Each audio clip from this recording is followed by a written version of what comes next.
Part One of Antigone by Sophocles, translated by Francis Storr. Antigone and Ismene before the palace gates. Ismene, sister of my blood and heart, seest thou how Zeus would in our lives fulfill the weird of Oedipus, a world of woes? For what of pain, affliction, outrage, shame is lacking in our fortunes, thine and mine? And now this proclamation of to-day, made by our Captain General to the state, what can its purport be? Didst hear and heed, or art thou deaf when friends are banned as foes? To me, Antigone, no word of friends has come, or glad or grievous, since we twain were reft of our two brethren in one day by double fratricide, and since I' the night our Argive leaguers fled, no later news has reached me, to inspirit or deject. I know 'twas so, and therefore summoned thee beyond the gates to breathe it in thine ear. What is it? Some dark secret stirs thy breast. What but the thought of our two brothers dead, the one by Creon graced with funeral rites, the other disappointed? Eteocles he hath consigned to earth, as fame reports, with obsequies that use and wont ordain, so gracing him among the dead below. But Polynices, a dishonoured corse, so by report the royal edict runs, no man may bury him or make lament, must leave him tombless and unwept, a feast for kites to scent afar and swoop upon. Such is the edict, if report speak true, of Creon, our most noble Creon, aimed at thee and me, ay, me too, and anon he will be here to promulgate, for such as have not heard, his mandate. 'Tis in sooth no passing humour, for the edict says whoe'er transgresses shall be stoned to death. So stands it with us. Now 'tis thine to show if thou art worthy of thy blood or base. But how, my rash fond sister? In such case can I do anything to make or mar? Say, wilt thou aid me and abet? Decide. In what bold venture? What is in thy thought? Lend me a hand to bear the corpse away. What? Bury him despite the interdict? My brother, and though thou deny him, thine. No man shall say that I betrayed a brother. Wilt thou persist, though Creon has forbid? What right has he to keep me from mine own? Bethink thee, sister, of our father's fate, abhorred, dishonoured, self-convinced of sin, blinded, himself his executioner. Think of his mother-wife, ill-sorted names, done by a noose herself had twined to death, and last, our hapless brethren in one day, both in a mutual destiny involved, self-slaughtered, both the slayer and the slain. Bethink thee, sister, we are left alone. Shall we not perish wretchedest of all, if in defiance of the law we cross a monarch's will? Weak women, think of that, not framed by nature to contend with men. Remember this too, that the stronger rules. We must obey his orders, these or worse. Therefore I plead compulsion and entreat the dead to pardon. I perforce obey the powers that be. 'Tis foolishness, I ween, to overstep in aught the golden mean. I urge no more. Nay, wert thou willing still, I would not welcome such a fellowship. Go thine own way. Myself will bury him. How sweet to die in such employ, to rest, sister and brother linked in love's embrace, a sinless sinner, banned awhile on earth, but by the dead commended, and with them I shall abide forever. As for thee, scorn, if thou wilt, the eternal laws of heaven. I scorn them not, but to defy the state or break her ordinance I have no skill. A specious pretext. I will go alone to lap my dearest brother in the grave. My poor fond sister, how I fear for thee! Oh, waste no fears on me. Look to thyself. At least let no man know of thine intent, but keep it close and secret, as will I. Oh, tell it, sister. I shall hate thee more if thou proclaim it not to all the town. Thou hast a fiery soul for numbing work. I pleasure those whom I would liefest please. If thou succeed, but thou art doomed to fail. When strength shall fail me, yes, but not before. But if the venture's hopeless, why essay? Sister, forbear, or I shall hate thee soon, and the dead man will hate thee too, with cause. Say I am mad, and give my madness rein to wreak itself. The worst that can befall is but to die an honourable death. Have thine own way then. 'Tis a mad endeavour, yet to thy lovers thou art dear as ever. Exeunt. Sunbeam of all that ever dawn upon our seven-gated Thebes, the brightest ray. O eye of golden day, how fair thy light o'er Dirce's fountain shone, speeding upon their headlong homeward course. Far quicker than they came, the Argive force, putting to flight the argent shields, the host with scutcheons white. Against our land the proud invader came, to vindicate fell Polynices' claim. Like to an eagle swooping low, on pinions white as new-fallen snow, with clanging scream a horse-tail plume his crest, the aspiring lord of Argos onward pressed. Hovering around our city walls he waits, his spearmen raven at our seven gates. But ere torch our crown of towers could burn, ere they had tasted of our blood, they turn, forced by the dragon in their rear. The din of Ares panic-struck they hear. For Zeus, who hates the braggart's boast, beheld that gold-bespangled host. As at the goal the paean they upraise, he struck them with his forked lightning blaze. To earthy from earth rebounding down he crashed, the firebrand from his impious hand was dashed. As like a Bacchic reveller on he came, outbreathing hate and flame, and tottered elsewhere in the field. Here there great Area like a war-horse wheeled, beneath his car down thrust, our foemen bit the dust. 7 captains at our 7 gates thundered, for each a champion waits. Each left behind his armor bright, trophy for Zeus who turns the fight.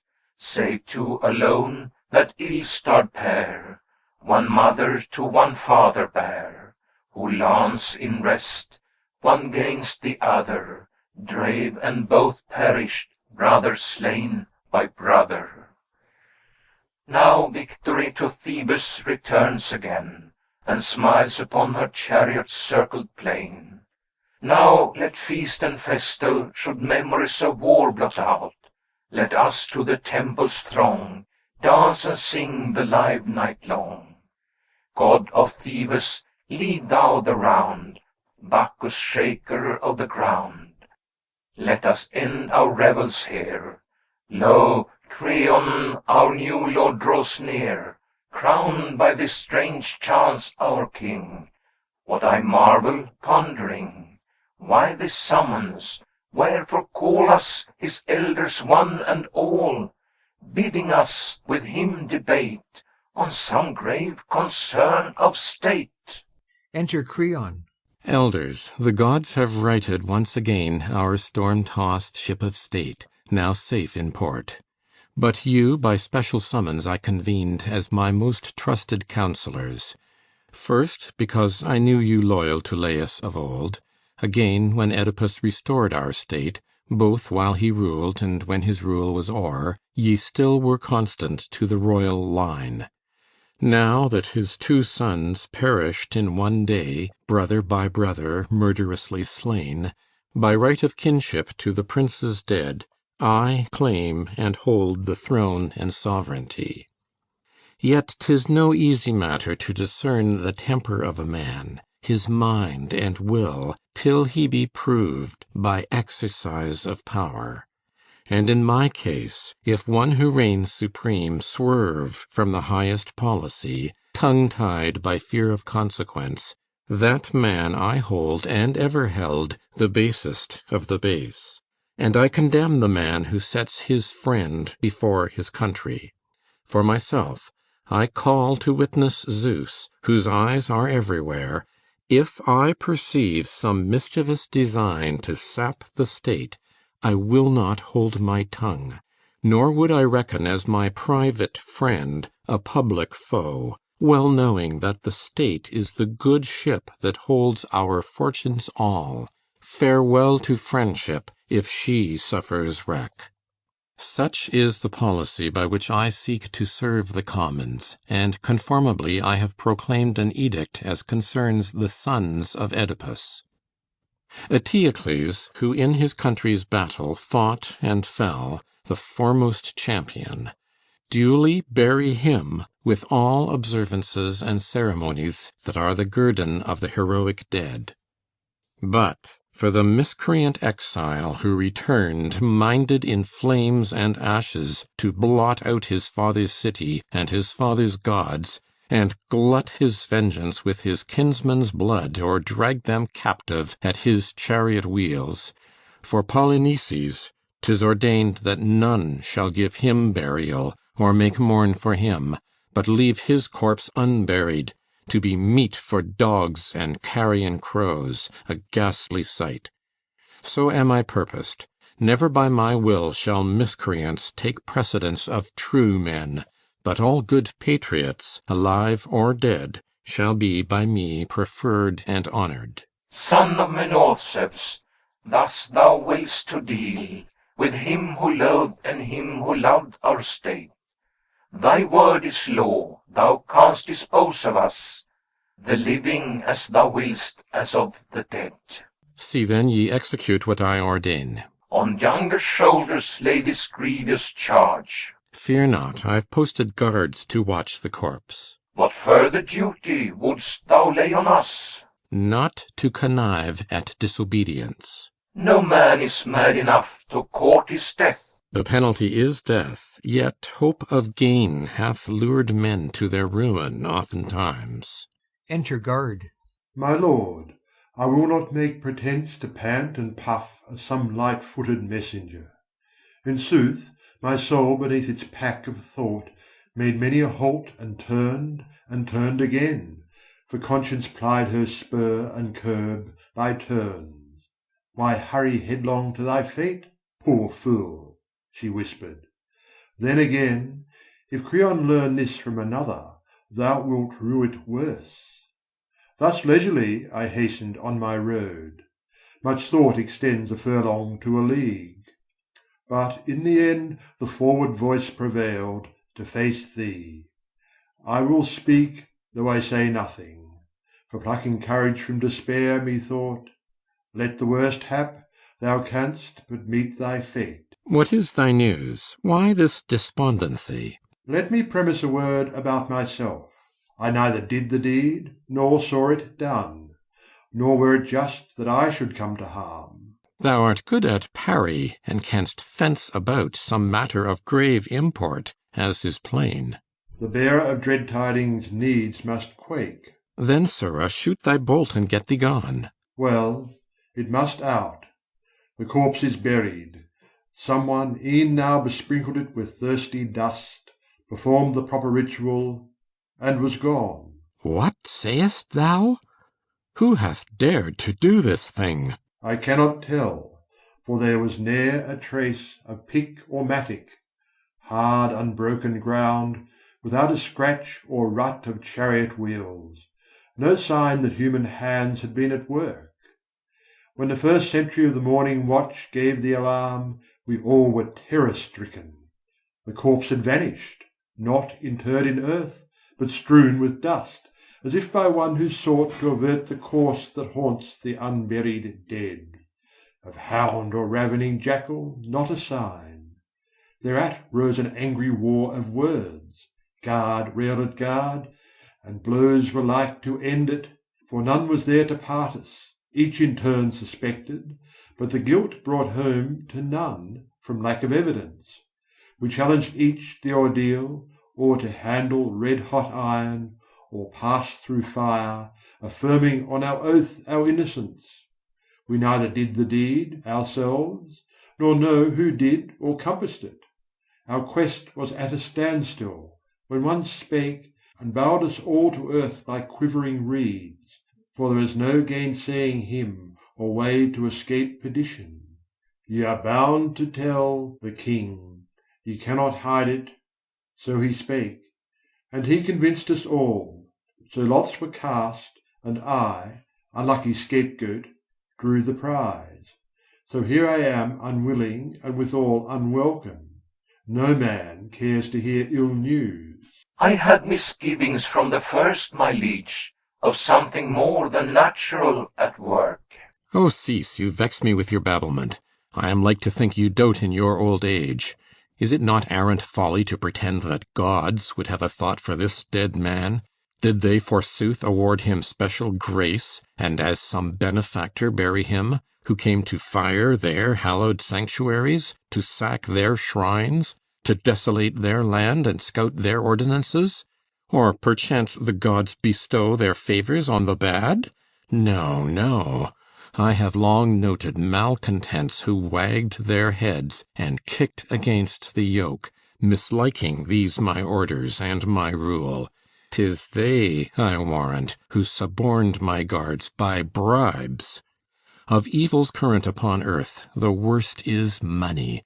Money 'tis that sacks cities, and drives men forth from hearth and home, warps and seduces native innocence, and breeds a habit of dishonesty. But they who sold themselves shall find their greed outshot the mark, and rue it soon or late. Yea, as I still revere the dread of Zeus, by Zeus I swear, except ye find and bring before my presence here the very man who carried out this lawless burial, death for your punishment shall not suffice. Hanged on a cross, alive ye first shall make confession of this outrage. This will teach you what practices are like to serve your turn. There are some villainies that bring no gain, for by dishonesty the few may thrive, the many come to ruin and disgrace. May I not speak, or must I turn and go without a word? Begone! Canst thou not see that e'en this question irks me? Where, my lord? Is it thy ears that suffer, or thy heart? Why seek to probe and find the seat of pain? I gall thine ears, this miscreant thy mind. What an inveterate babbler! Get thee gone! Babbler, perchance, but innocent of the crime. Twice guilty, having sold thy soul for gain. Alas, how sad when reasoners reason wrong. Go quibble with thy reason. If thou fail'st to find these malefactors, thou shalt own the wages of ill-gotten gains is death. Exit Creon. I pray he may be found, but caught or not, and fortune must determine that, thou never shalt see me here returning, that is sure. For past all hope or thought I have escaped, and for my safety owe the gods much thanks. Exit Guard. Many wonders there be, but not more wondrous than man. Over the surging sea, with the whitening south wind wan, through the foam of the firth, man makes his perilous way. And the eldest of deities earth that knows not toil nor decay, ever he furrows and scores, as his team year in year out, with breed of the yoked horse, the plowshare turneth about. The light-witted birds of the air, the beasts of the veld and the wood, he traps with his woven snare, and the broad of the briny flood. Master of cunning he, the savage bull and the hart, who roams the mountain free, are ta'en by his infinite art. And the shaggy rough-maned steed is broken to bear the bit. Speech and the wind-swift speed of counsel and civic wit, he hath learned for himself all these and the arrowy rein to fly, and the nipping airs that freeze 'neath the open winter sky. He hath provision for all, fell plague he hath learned to endure, safe whatever may befall, yet for death he hath found no cure. Passing the wildest flight thought are the cunning and skill, that guide man now to the light, but now to counsels of ill. If he honors the laws of the land, and reveres the gods of the state, proudly his city shall stand, but a cityless outcast I rate, Whoso bold in his pride from the path of right doth depart. Never may I sit by his side, or share the thoughts of his heart. What strange vision meets my eyes, fills me with a wild surprise. Sure I know her, sure 'tis she, the maid Antigone. Hapless child of hapless sire, didst thou recklessly conspire, madly brave the king's decree? Therefore are they hailing thee? Enter guard, bringing Antigone. Here is the culprit taken in the act of giving him burial. But where's the king? There from the palace he returns in time. Enter Creon. Why is my presence timely? What has chanced? No man, my lord, should make a vow, for if he ever swears he will not do a thing, his afterthoughts belie his first resolve. When from the hailstorm of thy threats I fled, I swear thou wouldst not see me here again. But the wild rapture of a glad surprise intoxicates, and so I'm here forsworn. And here's my prisoner, caught in the very act, decking the grave. No lottery this time. This prize is mine by right of treasure trove. So take her, judge her, rack her, if thou wilt. She's thine, my liege. But I may rightly claim hence to depart well quit of all these ills. Say, how didst thou arrest the maid, and where? Burying the man. There's nothing more to tell. Hast thou thy wits, or knowest thou what thou sayest? I saw this woman burying the corpse against thy orders.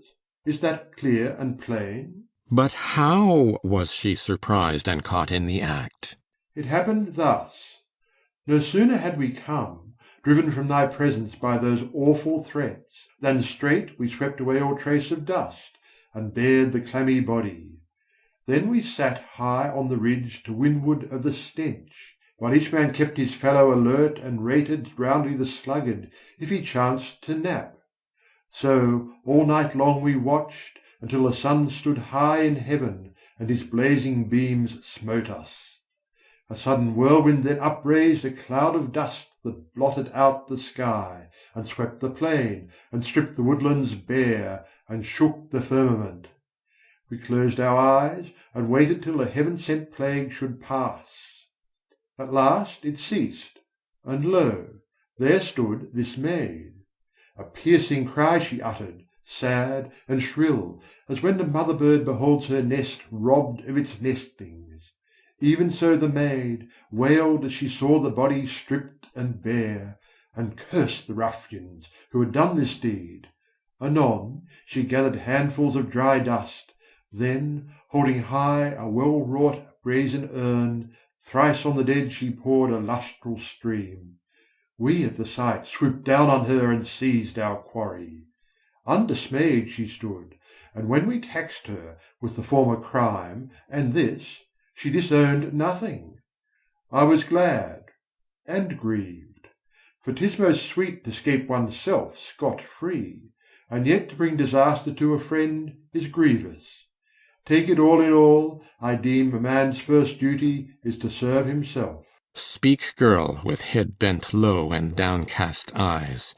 Dost thou plead guilty, or deny the deed? Guilty. I did it. I deny it not. To guard. Sirrah, begone whither thou wilt, and thank thy luck that thou hast scaped a heavy charge. To Antigone. Now answer this plain question, yes or no. Wast thou acquainted with the interdict? I knew. All knew. How should I fail to know? And yet wert bold enough to break the law. Yea, for these laws were not ordained of Zeus, and she who sits enthroned with gods below, Justice, enacted not these human laws.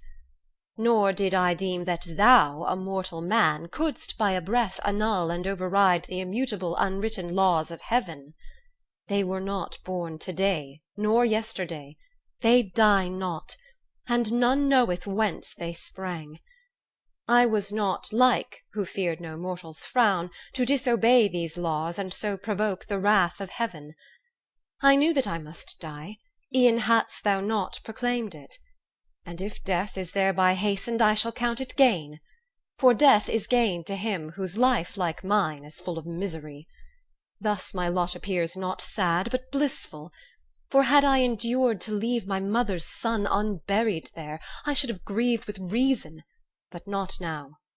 And if in this thou judgest me a fool, methinks the judge of follies not acquit. A stubborn daughter of a stubborn sire, this ill-starred maiden kicks against the pricks. Well, let her know the stubbornest of wills are soonest bended, as the hardest iron, o'erheated in the fire to brittleness, flies soonest into fragments, shivered through. A snaffle curbs the fieriest steed, and he who in subjection lives must needs be meek. But this proud girl, in insolence well schooled, first overstepped the established law, and then, a second and worse act of insolence, she boasts and glories in her wickedness. Now, if she thus can flout authority unpunished, I am woman, she the man. But though she be my sister's child, or nearer of kin than all who worship at my hearth, nor she nor yet her sister shall escape the utmost penalty, for both I hold as arch-conspirators of equal guilt. Bring forth the older. Even now I saw her within the palace, frenzied and distraught. The workings of the mind discover oft dark deeds in darkness schemed, before the act. More hateful still the miscreant who seeks, when caught, to make a virtue of a crime. Wouldst thou do more than slay thy prisoner? Not I. Thy life is mine, and that's enough. Why dally then? To me no word of thine is pleasant. God forbid it e'er should please. Nor am I more acceptable to thee. And yet how otherwise had I achieved a name so glorious as by burying a brother? So my townsmen all would say, were they not gagged by terror.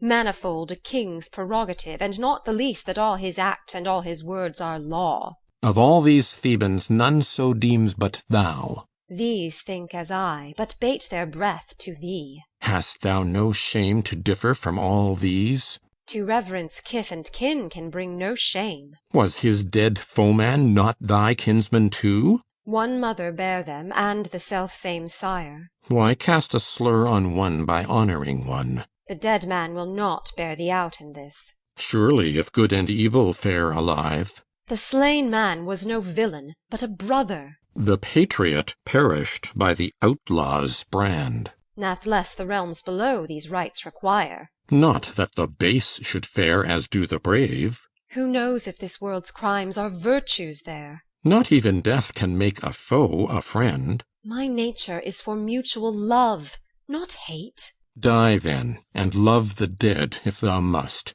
No woman shall be the master while I live. Enter Ismene. Lo, from out the palace gate, weeping over her sister's fate, comes Ismene, see her brow, once serene, beclouded now. See her beauteous face overspread with a flash of angry red. Woman, who like a viper unperceived didst harbour in my house, and drain my blood, 2 plagues I nurtured blindly, so it proved, to sap my throne. Say, didst thou too abet this crime, or dost abjure all privity? I did the deed, if she will have it so, and with my sister claim to share the guilt. That were unjust.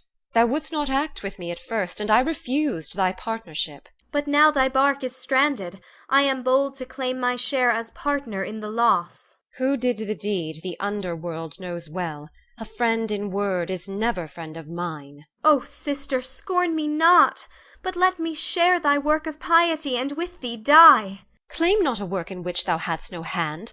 One death sufficeth. Wherefore shouldst thou die? What would life profit me bereft of thee? Ask Creon. He's thy kinsman and best friend. Why taunt me? Find'st thou pleasure in these gibes? 'Tis a sad mockery, if indeed I mock. Oh, say if I can help thee even now. No, save thyself. I grudge not thy escape. Is e'en this boon denied, to share thy lot? Yea, for thou chosedst life, and I to die. Thou canst not say that I did not protest. Well, some approved thy wisdom, others mine. But now we stand convicted, both alike. Fear not, thou livest.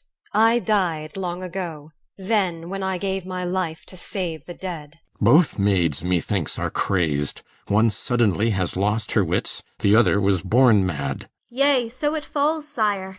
When misfortune comes, the wisest even lose their mother wit. I'faith, thy wit forsook thee when thou madest thy choice with evil doers to do ill. What life for me without my sister here? Say not thy sister here, thy sister's dead. What? Wilt thou slay thy own son's plighted bride? Ay, let him raise seed from other fields. No new espousal can be like the old. A plague on trulls who court and woo our sons. O Haman, how thy sire dishonours thee. A plague on thee and thy accursed bride. What, wilt thou rob thine own son of his bride? 'Tis death that bars this marriage, not his sire. So her death warrant, it would seem, is sealed. By you, as first by me. Off with them, guards, and keep them close. Henceforward let them learn to live as women use, not roam at large.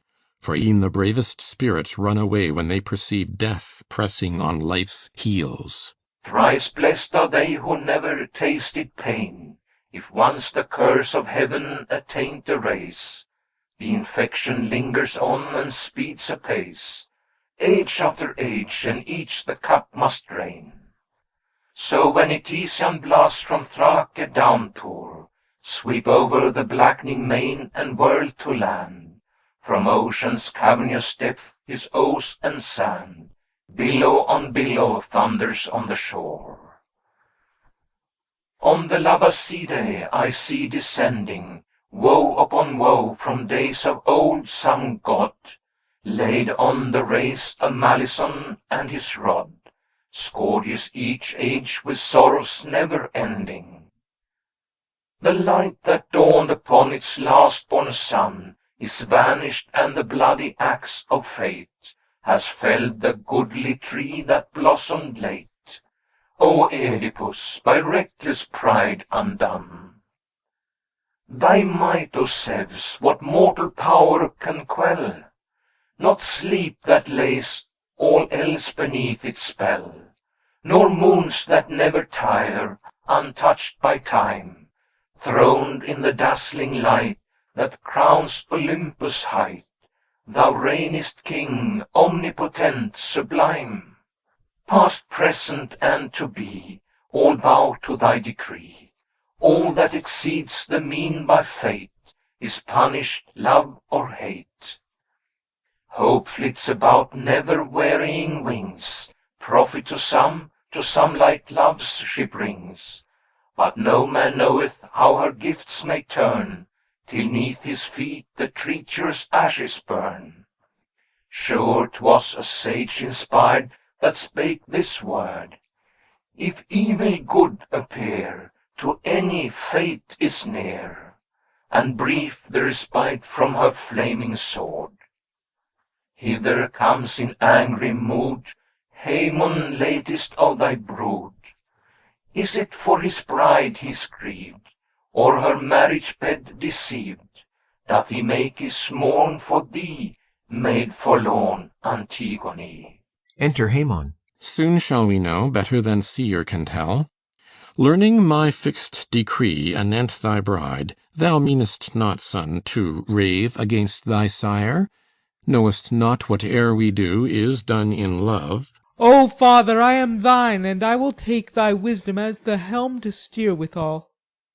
Therefore no wedlock shall by me be held more precious than thy loving governance. Well spoken. So right-minded sons should feel, in all deferring to a father's will.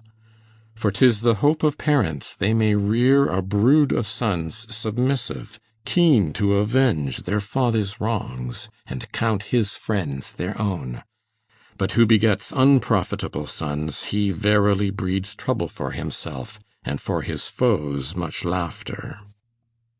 Son, be warned, and let no woman fool away thy wits.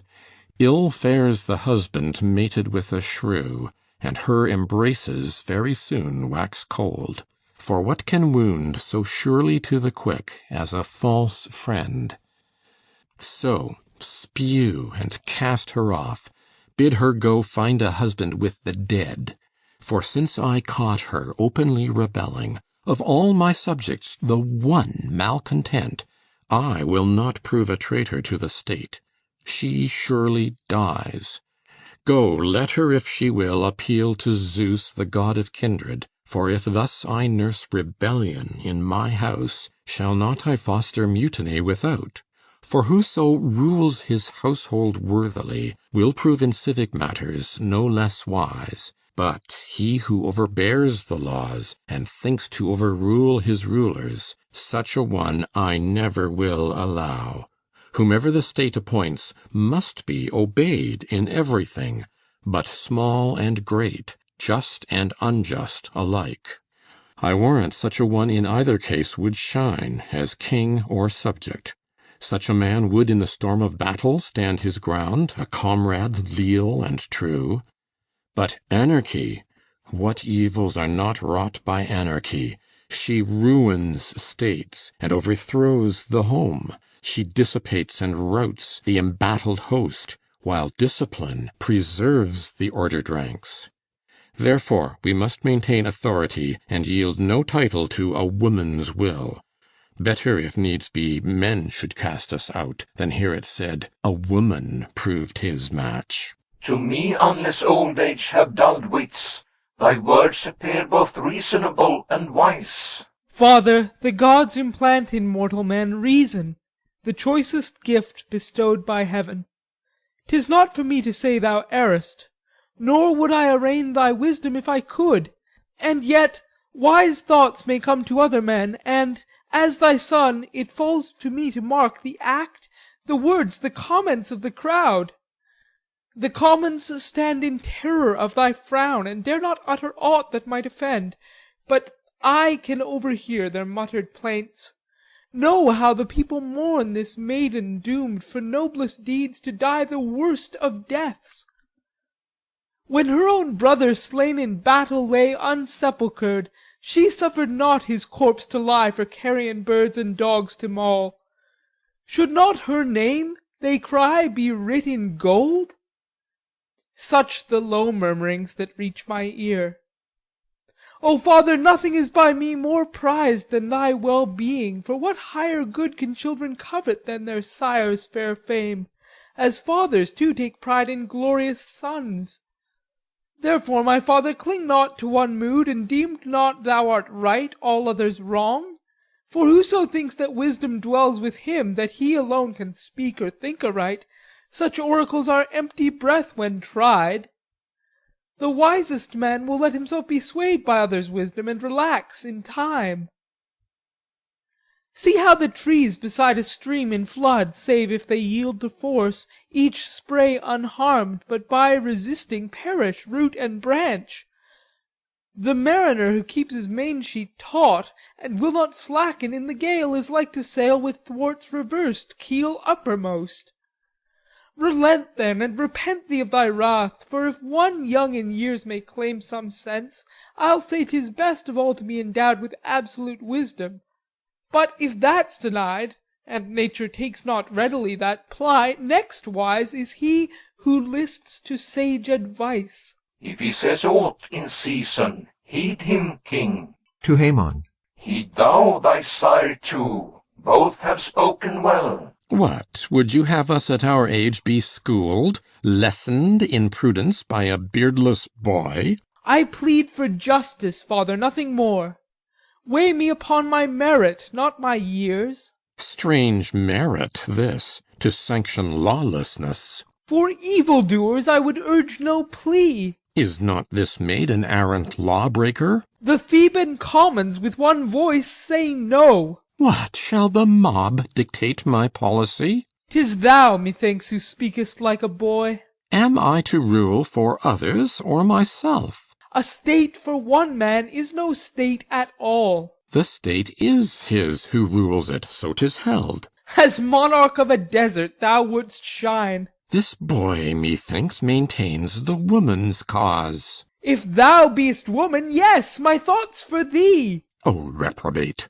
Wouldst wrangle with thy sire? Because I see thee wrongfully perverse. And am I wrong if I maintain my rights? Talk not of rights, thou spurn'st the due of heaven. O heart corrupt, a woman's minion thou! Slave to dishonour, thou wilt never find me. Thy speech at least was all a plea for her. And thee, and me, and for the gods below. Living, the maid shall never be thy bride. So she shall die, but one will die with her. Hast come to such a pass as threaten me? What threat is this? Vain counsels to reprove? Vain fool, to instruct thy betters. Thou shalt rue it. Wert not my father, I had said thou errest. Play not the spaniel, thou a woman's slave. When thou dost speak, must no man make reply?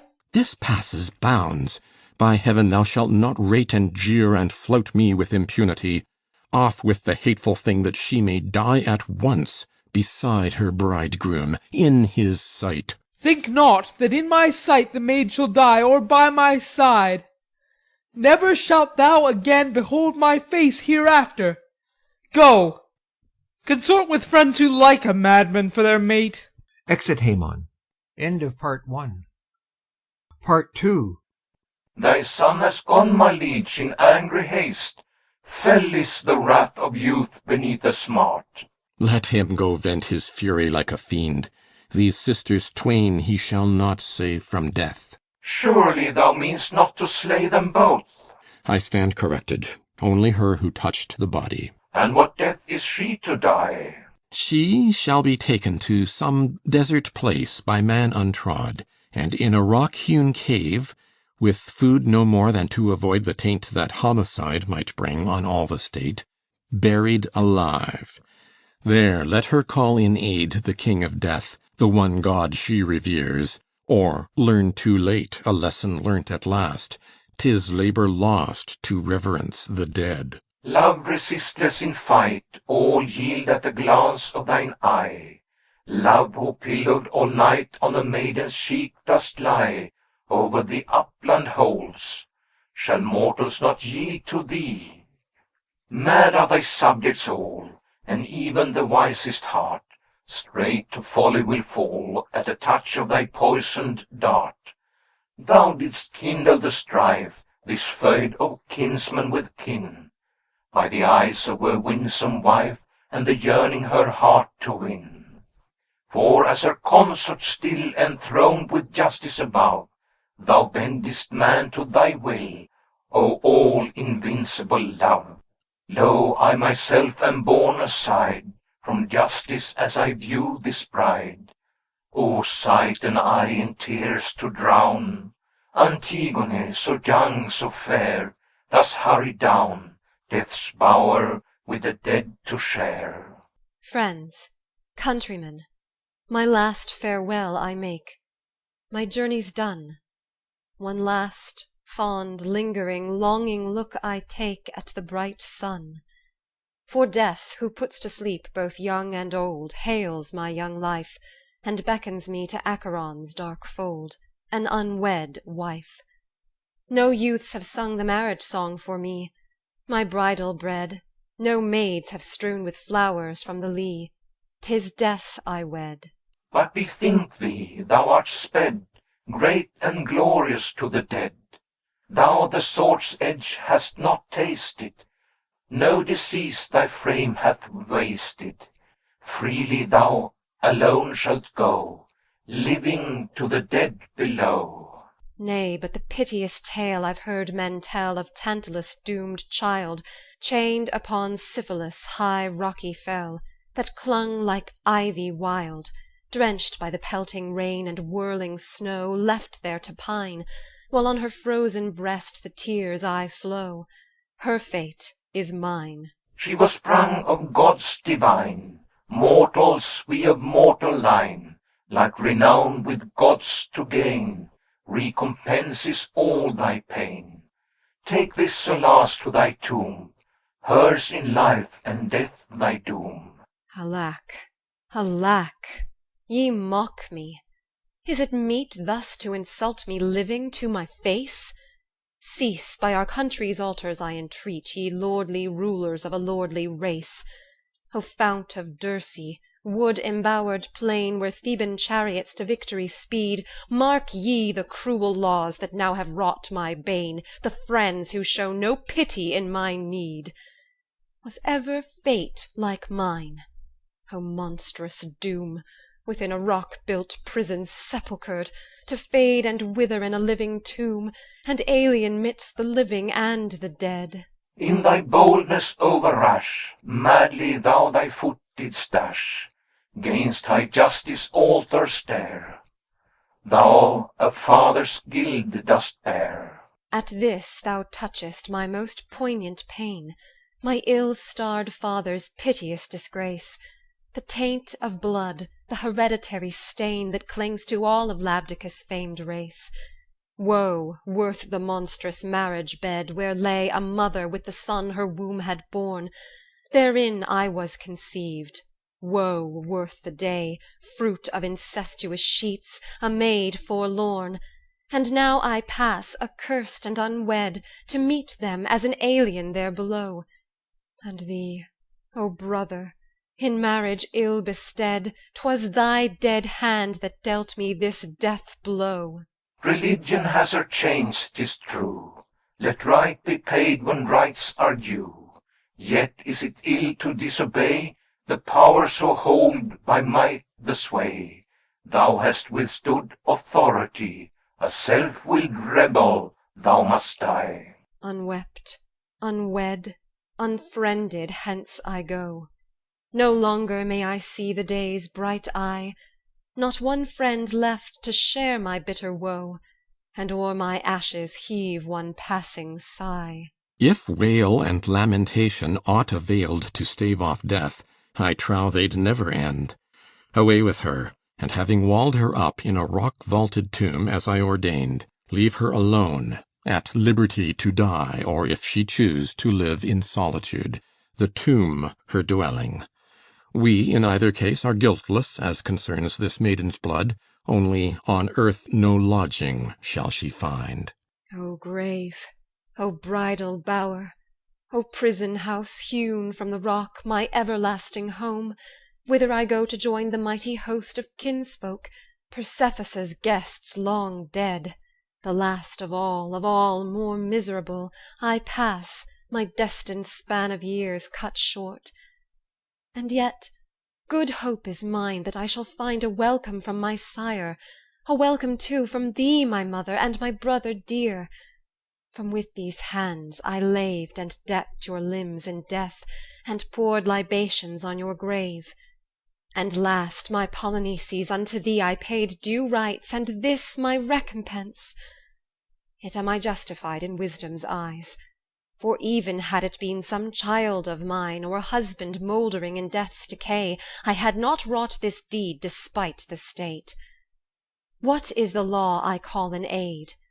'Tis thus, I argue. Had it been a husband dead, I might have wed another, and have borne another child to take the dead child's place. But now my sire and mother both are dead, no second brother can be born for me. Thus, by the law of conscience I was led to honour thee, dear brother, and was judged by Creon guilty of an heinous crime. And now he drags me like a criminal, a bride unwed, amerced of marriage song and marriage bed and joys of motherhood, by friends deserted to a living grave. What ordinance of heaven have I transgressed? Hereafter can I look to any god for succour, call on any man for help? Alas, my piety is impious deemed. Well, if such justice is approved of heaven, I shall be taught by suffering my sin. But if the sin is theirs, oh, may they suffer no worse ills than the wrongs they do to me. The same ungovernable will drives like a gale the maiden still. Therefore my guards who let her stay shall smart full sore for their delay. Ah, woe is me! This word I hear brings death most near. I have no comfort. What he saith portends no other thing than death. My fatherland, city of Thebes divine, Ye gods of Thebes, whence sprang my line, look, puissant lords of Thebes, on me, the last of all your royal house ye see, martyred by men of sin, undone. Such meed my piety hath won. Exit Antigone. Like to thee that maiden bright, Danae, in her brass-bound tower, once exchanged the glad sunlight for a cell her bridal bower. And yet she sprang of royal line, my child like thine, and nursed the seed by her conceived, of Zeus descending in a golden shower. Strange are the ways of fate, her power, nor wealth nor arms withstand, nor tower, nor brass-prowed ships that breast the sea from fate can flee. Thus Dryas' child, the rash Edonian king, for words of high disdain, did Bacchus to a rocky dungeon bring, to cool the madness of a fevered brain. His frenzy past, he learned at last 'twas madness gibes against a god to fling, for once he fain had quenched the Maenads' fire, and of the tuneful nine provoked the ire. By the iron rocks that guard the double main, on Bosporus' lone strand, where stretcheth Salmydessus' plain, in the wild Thracian land, there on his borders Ares witnessed the vengeance by a jealous step named Ta'en, the gore that trickled from a spindle red, the sightless orbits of her stepsons twain. Wasting away they mourned their piteous doom, the blasted issue of their mother's womb. But she her lineage could trace to great Erectheus' race, daughter of Boreas in her sire's vast caves, reared where the tempest raves. Swift as his horses over the hills she sped, a child of gods, yet she my child like thee by destiny, that knows no death nor age, she too was vanquished. Enter Tiresias and boy. Princes of Thebes, two wayfarers as one, having betwixt us eyes for one, we are here. The blind man cannot move without a guide. What tidings, old Tiresias? I will tell thee, and when thou hearest, thou must heed the seer. Thus far I ne'er have disobeyed thy rede. So hast thou steered the ship of state aright. I know it, and I gladly own my debt. Bethink thee that thou treadest once again the razor edge of peril. What is this? Thy words inspire a dread presentiment. The divination of my arts shall tell. Sitting upon my throne of augury, as is my wont, where every fowl of heaven find harbourage, upon mine ears was borne a jargon strange of twitterings, hoots, and screams. So knew I that each bird at the other tear with bloody talons, for the whir of wings could signify nought else. Perturbed in soul, I straight essayed the sacrifice by fire on blazing altars, but the god of fire came not in flame, and from the thigh bones dripped and sputtered in the ashes a foul ooze. Gall bladders cracked and spurted up, the fat melted and fell and left the thigh bones bare. Such are the signs, taught by this lad, I read. As I guide others, so the boy guides me. The frustrate signs of oracles grown dumb. O king, thy wilful temper ails the state, for all our shrines and altars are profaned by what has filled the maw of dogs and crows, the flesh of Oedipus' unburied son. Therefore the angry gods abominate our litanies and our burnt offerings. Therefore no birds trill out a happy note, gorged with the carnival of human gore. Oh, ponder this, my son. To err is common to all men, but the man who having erred hugs not his errors, but repents and seeks the cure, is not a wastrel nor unwise. No fool the sore goes like the obstinate fool. Let death disarm thy vengeance, O forbear to vex the dead. What glory wilt thou win by slaying twice the slain? I mean thee well, counsels most welcome, if I promise gain. Old man, ye all let fly at me your shafts like archers at a target. Yea, ye set your soothsayer on me. Peddlers are ye all, and I the merchandise ye buy and sell. Go to and make your profit where ye will. Silver of Sardis change for gold of Ind. Ye will not purchase this man's burial. Not though the winged ministers of Zeus should bear him in their talons to his throne. Not e'en in awe of prodigy so dire would I permit his burial, for I know no human soilure can assail the gods. This too I know, Tiresias, dire's the fall of craft and cunning when it tries to gloss foul treachery with fair words for filthy gain. Alas! Doth any know and lay to heart? Is this the prelude to some hackneyed saw? How far good counsel is the best of goods? True, as unwisdom is the worst of ills. Thou art infected with that ill thyself.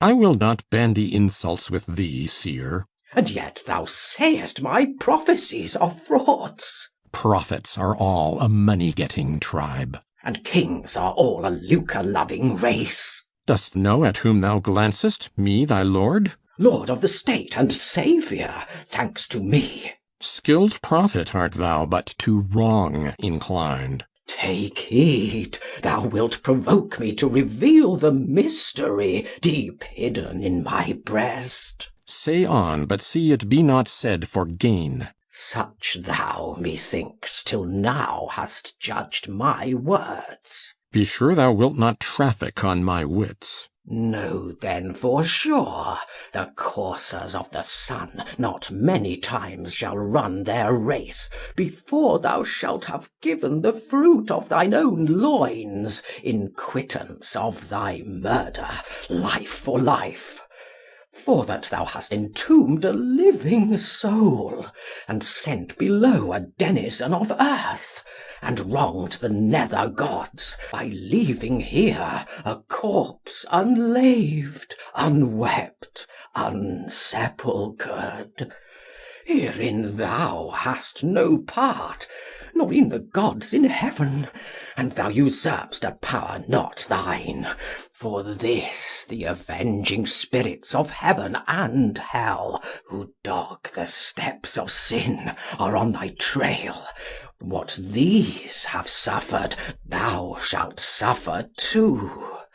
And now consider whether bought by gold I prophesy. For yet a little while, and sound of lamentation shall be heard, of men and women, through thy desolate halls. And all thy neighbour states are leagues to avenge their mangled warriors, who have found a grave i'th moor of wolf or hound, or winged bird, that flying homewards taints their city's air. These are the shafts that, like a bowman, I, provoked to anger, loosen at thy breast, unerring, and their smart thou shalt not shun.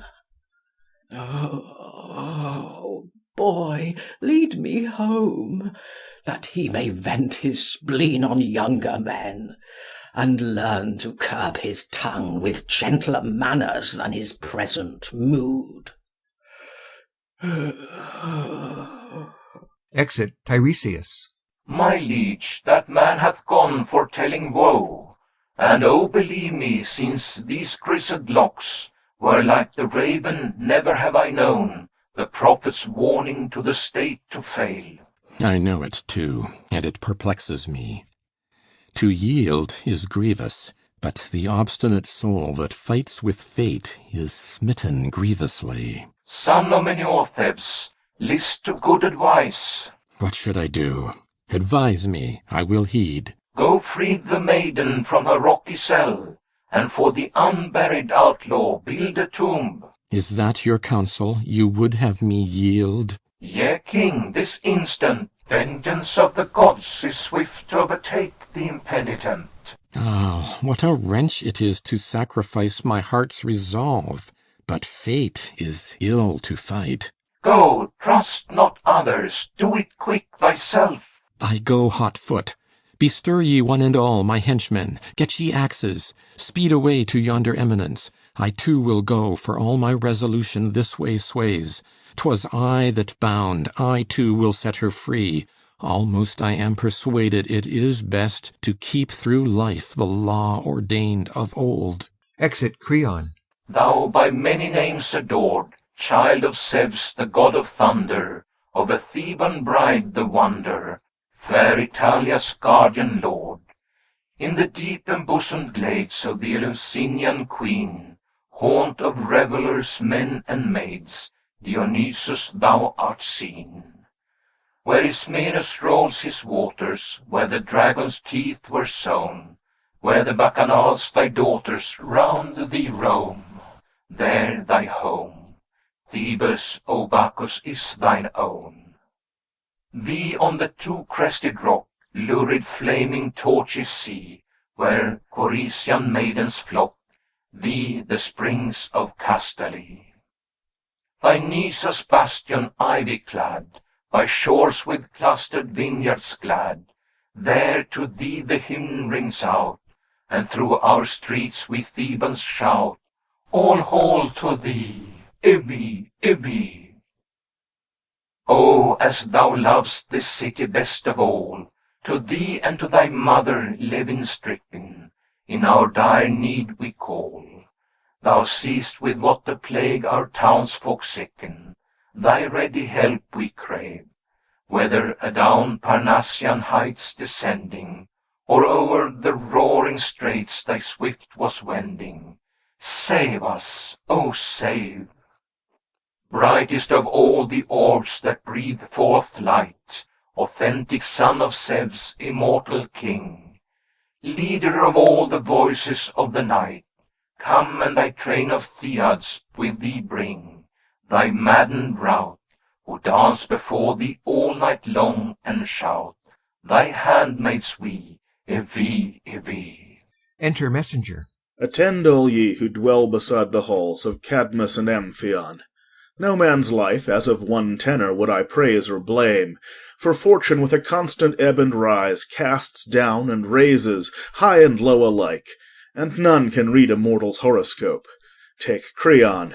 He, methought, if any man was enviable, he had saved this land of Cadmus from our enemies, and attained a monarch's powers, and ruled the state supreme, while a right noble issue crowned his bliss. Now all is gone and wasted, for a life without life's joys I count a living death. You'll tell me he has ample store of wealth, the pomp and circumstance of kings. But if these give no pleasure, all the rest I count the shadow of a shade, nor would I weigh his wealth and power 'gainst a dram of joy. What fresh woes bringst thou to the royal house? Both dead, and they who live deserve to die. Who is the slayer, who the victim? Speak.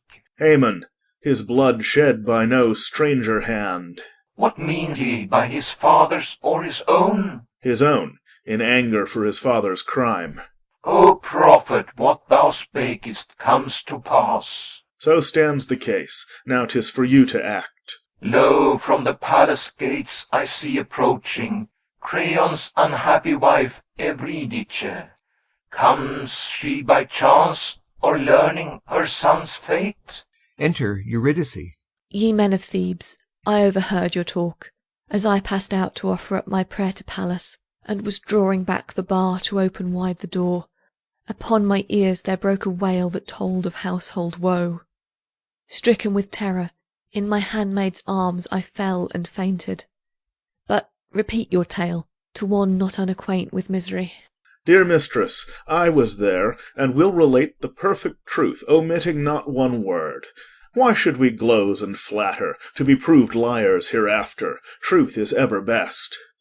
Well, in attendance on my liege, your lord, I crossed the plain to its utmost margin, where the corse of Polynices, gnawn and mauled, was lying yet. We offered first a prayer to Pluto and the goddess of crossways, with contrite hearts, to deprecate their ire, then laved with lustral waves the mangled corse, laid it on fresh-lopped branches, lit a pyre, and to his memory piled a mighty mound of Mother Earth. Then to the caverned rock, the bridal chamber of the maid and Death, we sped, about to enter. But a guard heard from that godless shrine a far shrill wail, and ran back to our lord to tell the news. But as he nearer drew, a hollow sound of lamentation to the king was borne. He groaned and uttered then this bitter plaint: "Am I a prophet? Miserable me! Is this the saddest path I ever trod? 'Tis my son's voice that calls me. On, press on, my henchmen. Haste with double speed to the tomb, where rocks down-torn have made a gap. Look in, and tell me if in truth I recognize the voice of Haman, or am heaven deceived." So at the bidding of our distraught lord we looked, and in the cavern's vaulted gloom I saw the maiden lying strangled there, a noose of linen twined about her neck, and hard beside her, clasping her cold form, her lover lay bewailing his dead bride, death-wedded, and his father's cruelty. When the king saw him, with a terrible groan he moved towards him, crying, "O my son, what hast thou done? What ailed thee? What mischance has reft thee of thy reason? O come forth, my son, thy father supplicates." But the son glared at him with tiger eyes, spat in his face, and then, without a word, drew his two-hilted sword and smote, but missed his father flying backwards.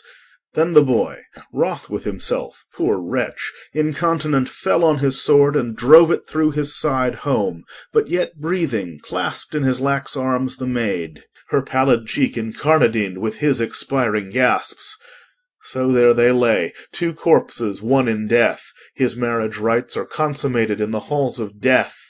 A witness that, of ills whate'er befall, mortal's unwisdom is the worst of all. Exit Eurydice. What makest thou of this? The queen has gone, without a word importing good or ill. I marvel too, but entertain good hope.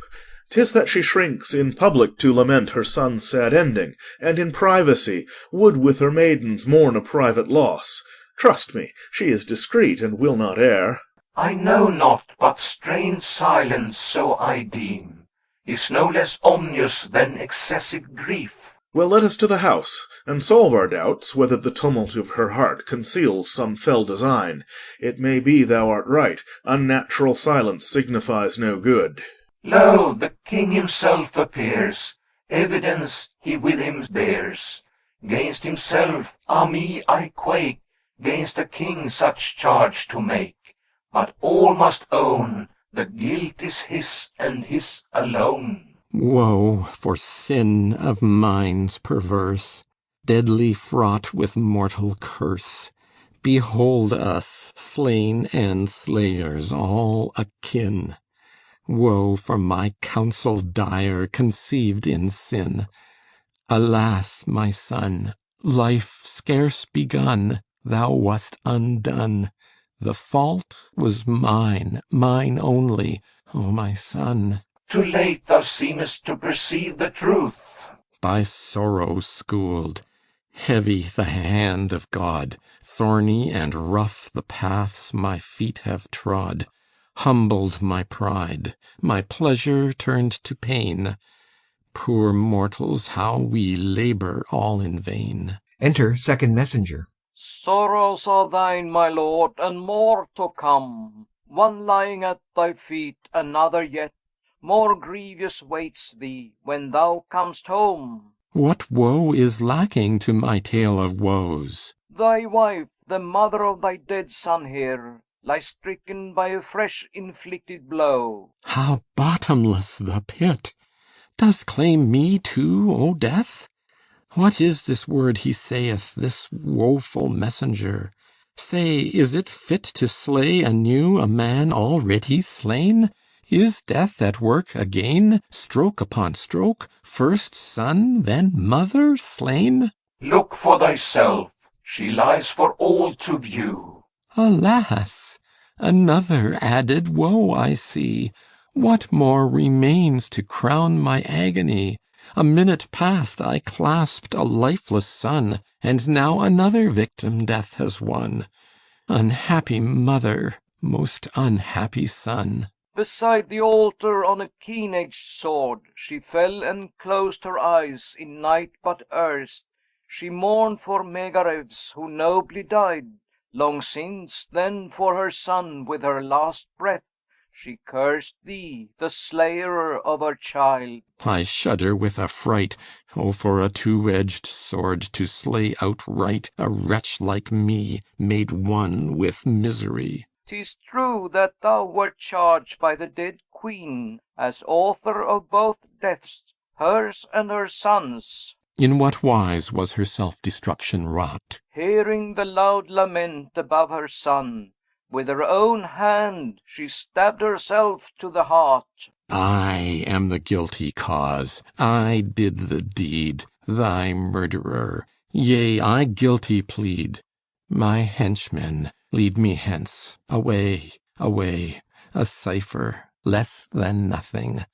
No delay. Well said, if in disaster aught is well, his past endure demand the speediest cure. Come, fate, a friend at need. Come with all speed. Come, my best friend, and speed my end.